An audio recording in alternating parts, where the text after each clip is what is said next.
Remuna NSC पक्षरु शनिवार पूर्वाह्न पुराणा पंचायत कार्यालय परिसर में नूतन मधुबाबू पेंशन बंटन प्रक्रिया अनुष्ठित हो जाइछे।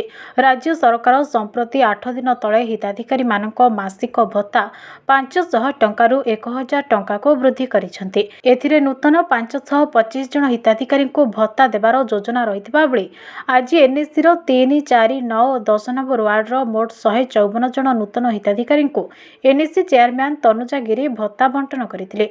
110 जन को वार्धक्य भत्ता, 17 जन को विधवा भत्ता, 10 स्वामी परित्यक्ता महिला को भत्ता, 15 जन को भिन्नक्षम भत्ता बंटन कर कार्यक्रम में भाइस चेयरमैन एहसान खान, जीआरएस मृत्युंजय जेना, अंगनवाड़ी शिक्षयित्री सुस्मिता साहू प्रमुख उपस्थित रही। यह अवसर में एनएससी चेयरमैन कहते कि मुख्यमंत्री नवीन पट्टनायक ओडिशार वयस्क व्यक्ति पुत्र भली काम करुछन्ते।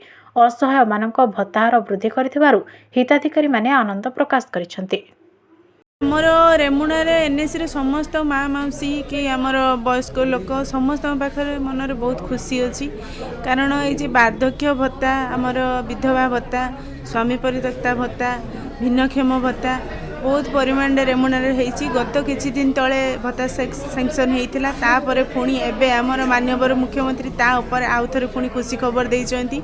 आमर रेमुणा एनएससी टोटाल 520 रु 25 भितर भत्ता होती।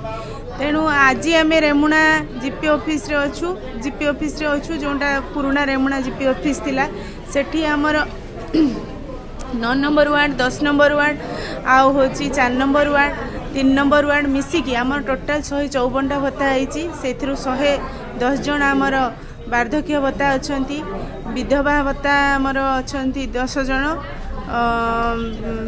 भिन्नक्षम भत्ता ता भितर अच्छी। यही भाव में सबु आड़े सबु वार्ड मानक भत्ता दिखाई।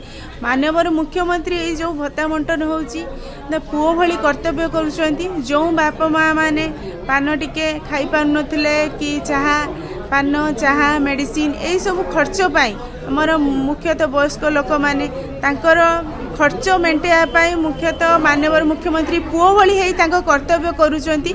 सबु किछि जिनस माननीय मुख्यमंत्री चिंता करुछंती। आ एते परिमाण भत्ता देथिबारु आमे समस्ते रेमुणावासी आम समस्ते बहुत खुशी अछंती। सेति पई माननीय मुख्यमंत्री को अशेष धन्यवाद।